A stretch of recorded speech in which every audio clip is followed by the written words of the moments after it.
Alors d'abord, il faut préciser que c'est une seconde édition qui est entièrement refondue. Je le précise parce que les gens pensent souvent que quand ils ont lu le premier, ils peuvent se passer de la seconde, mais pas du tout. C'est plus une suite en fait qu'une réédition. Et le premier, de toute façon, est épuisé. Donc voilà, on peut commencer à lire le second sans avoir lu le premier, on ne peut pas lire le premier sans lire le second.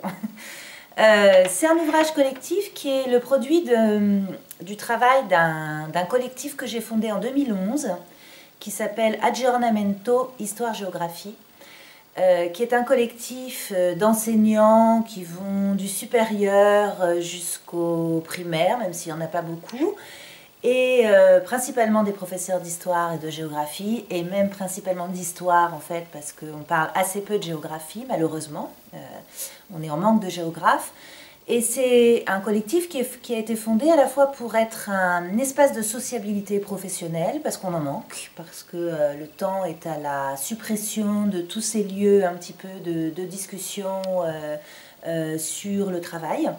Donc c'est un lieu de discussion sur le travail.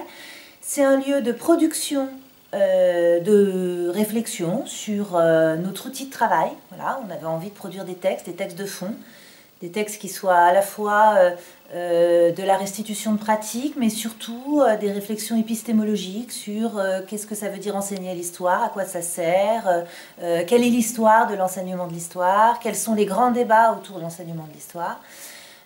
Et puis c'est un lieu d'interpellation, et notamment d'interpellation du pouvoir, puisque c'est notre lieu d'autonomie à nous. Voilà, on s'est dit qu'il fallait qu'on ait un espace où on puisse faire part généralement de nos objets de mécontentement, mais des fois on fait aussi part de nos objets de satisfaction, mais c'est devenu rare depuis un certain temps, et de nos demandes. Voilà, donc ça c'est un collectif qui a fonctionné comme ça pendant 6 ans.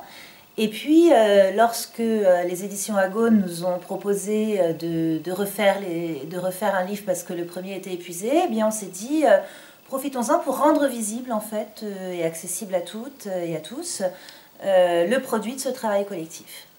Donc on a fait comme avec le premier volume, c'est-à-dire qu'on s'est demandé quels étaient aujourd'hui les objets de débat les plus saillants autour de l'enseignement de l'histoire et autour de l'école en général. On a listé un certain nombre de thématiques. Alors c'est vraiment, le sommaire a été établi collectivement. La plupart des gens qui ont écrit sont membres du collectif Aggiornamento, et il y en a 2 qui ne le sont pas directement, mais qui sont un peu des sources d'inspiration. Et puis qui travaillent de toute façon, avec lesquels on travaille, même si ce n'est pas forcément dans ce cadre collectif-là. Donc on a listé les éléments qui nous semblaient les plus importants aujourd'hui. Alors, dans l'ordre, ce qui nous semblait très important, c'est déjà présent dans le 1, mais ça a été retravaillé par Patricia Legris. C'était déjà la question de savoir qui écrit les programmes, et selon l'identification, la position des acteurs qui écrivent les programmes, qu'est-ce que ça donne comme programme ? Souvent les gens pensent que les programmes c'est le ministère, hein. Donc on a, voilà, c'est un ministère de droite, alors c'est des programmes de droite, c'est un ministère de gauche, alors c'est des programmes de gauche, etc. C'est pas du tout comme ça que ça fonctionne. Le ministère c'est un maillon dans la chaîne d'écriture, mais il y a plein d'autres acteurs qui sont impliqués. Et donc Patricia Legris interroge la nature de ces acteurs.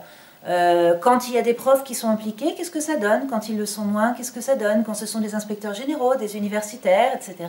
Et elle fait comme ça une petite typologie des programmes depuis la fin de la Seconde Guerre mondiale.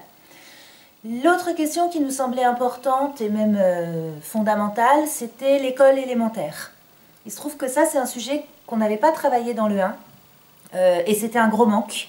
Parce que généralement, quand il y a des débats sur l'enseignement de l'histoire, c'est sur l'école élémentaire. Généralement, dans l'imaginaire des gens, débattre sur l'enseignement de l'histoire, c'est se demander « mais qu'est-ce que mon petit bout de chou, il apprend sur les bancs de l'école ?» Or, ce que les gens savent rarement, c'est que les professeurs des écoles, ce ne sont pas des historiens, ce ne sont pas non plus des mathématiciens, ce ne sont pas non plus des philosophes, ce sont des gens qui ont une formation pédagogique, qui ont une formation dans toutes les disciplines, mais qui ne sont pas spécialisés dans une discipline. Et du coup, ça donne comme type d'enseignement quelque chose qui est assez intéressant parce que c'est plein de transversal.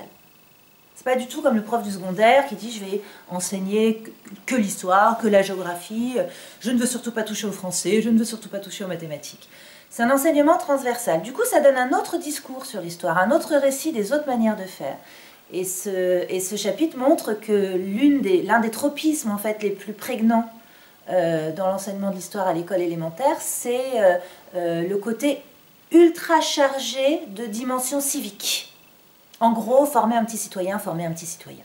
Et ça donne des cours d'histoire qui sont très pétris en fait de morale, en gros, comment est-ce qu'on agit bien un bon petit citoyen. L'autre thématique, c'est une thématique très politique aussi, c'est généralement d'ailleurs celle qui est l'objet des débats les plus vifs sur l'enseignement de l'histoire, c'est sur la question de l'articulation entre le récit national et les minorités.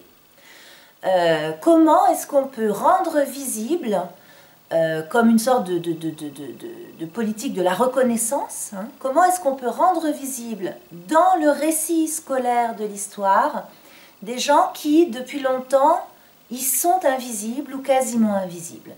Je pense aux populations héritières de l'immigration coloniale et postcoloniale, je pense aux femmes, je pense à tout un tas de catégories qui, parce que le tropisme du roman national est un tropisme, même si il n'est pas forcément dominant hein, dans les programmes, mais il est encore là, très, très, très fort, ces gens, dans ce tropisme très surplombant, très héroïsant, disparaissent. Les acteurs sociaux, d'ailleurs, en règle générale, disparaissent du récit national.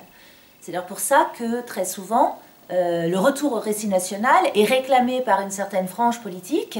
C'est aussi un discours politique qui dit « mon rapport au politique, c'est que ce sont les grands, les décideurs, les hommes, qui font avancer l'histoire. » Et nous disons notre rapport à l'histoire et donc notre rapport au politique, c'est quelque chose qui est plus immanent, qui part d'en bas, qui part du terrain et qui donne une place, qui accorde une place à tous ceux qui jusque-là ont été invisibilisés. On a 3 articles qui interrogent ça et notamment l'un d'eux va faire la comparaison avec ce qui se passe aux États-Unis. Parce qu'aux États-Unis, alors on n'est pas dans la même problématique, mais on a ce fameux mythe hein, du melting pot ou du salad bowl, comme on dit, qui prétend qu'en gros, il y aurait une sorte de brassage naturel des minorités. Et en réalité, bon, on sait bien, on sait toutes et tous que c'est pas vrai, mais du coup, dans les programmes, ça se ressent aussi. Et comme les programmes sont par État, vous avez des États qui vont soit accepter de donner une place très conséquente aux minorités amérindiennes, afro-américaines, etc.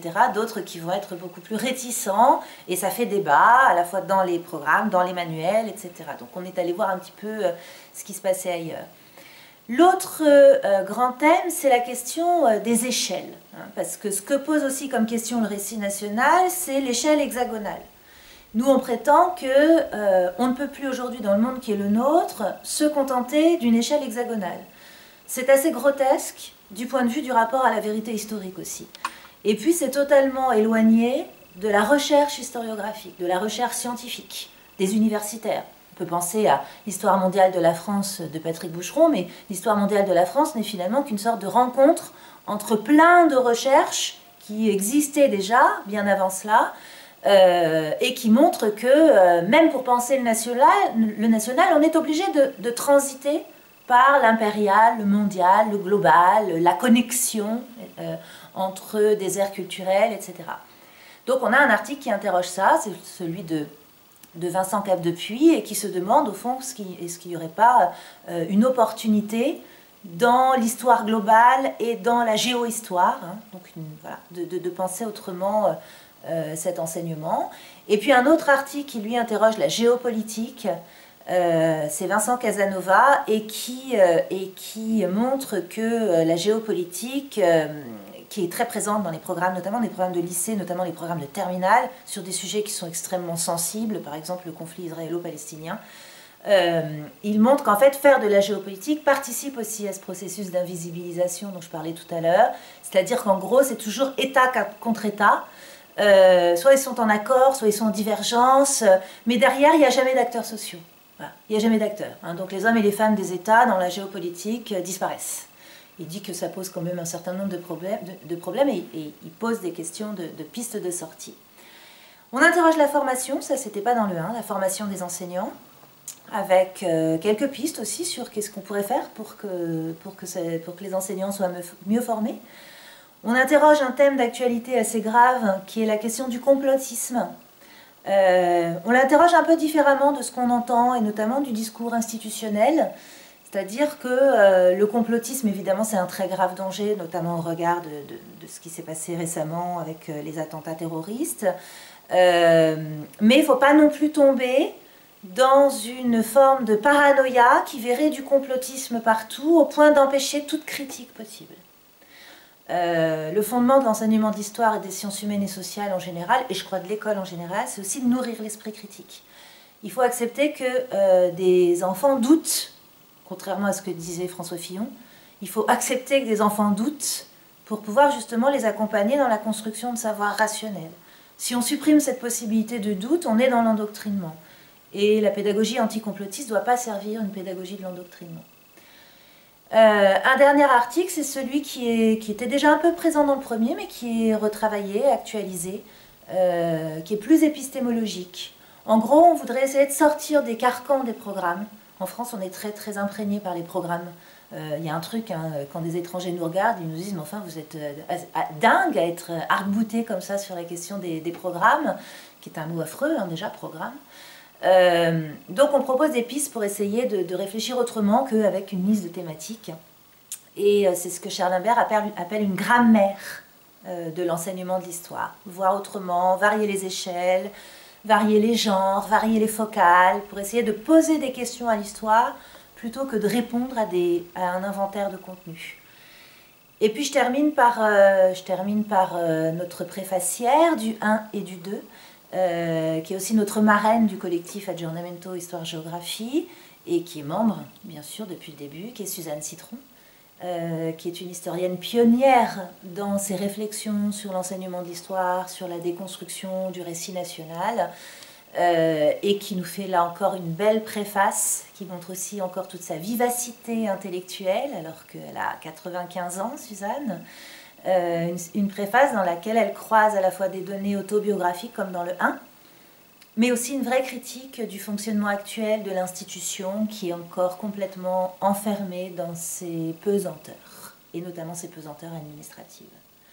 Donc c'est un beau livre, il se lit facilement, il est accessible pour tout le monde, il n'est pas simplement réservé aux enseignants, c'est un livre qui, je crois, pose des mots aussi sur les débats actuels de l'enseignement de l'histoire.